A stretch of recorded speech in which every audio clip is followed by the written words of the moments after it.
Қазақстан Республикасы қаржы мониторинг агенттігінің басшылығымен кадрлық әлеуетті күшейту және жаңарту мақсатында жас мамандар пул жобасы құрылды. Агенттіктің нұсқауларын орындау барысында кадрлық құрамды жаңарту үрдісі аясында Жетісу облысы бойынша экономикалық тергеп тексеру департаментінің басшылығымен Талдықорған қаласының ең беделді жоғарғы оқу орнының студенттерімен кездесу өткізілді. Ынтымақтастық нәтижелері бойынша ақпараттық жүйелер, қаржы экономикалық және құқықтану кафедраларында оқитын студенттердің кәсіптік практикасын өткізуге меморандум жасалды. Іріктеу бойынша басты назар елдің экономикалық қауіпсіздігіне үлес қосқысы келетін талантты және креативті жастарға аударылады.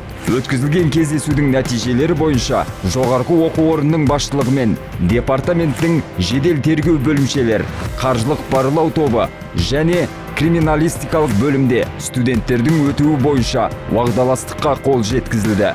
Бұл оқушыларға болашақ жұмыс үшін нақты дағдылар мен агенттіктің кадрлық құрамын одан әрі толықтыруға жолдама беріледі.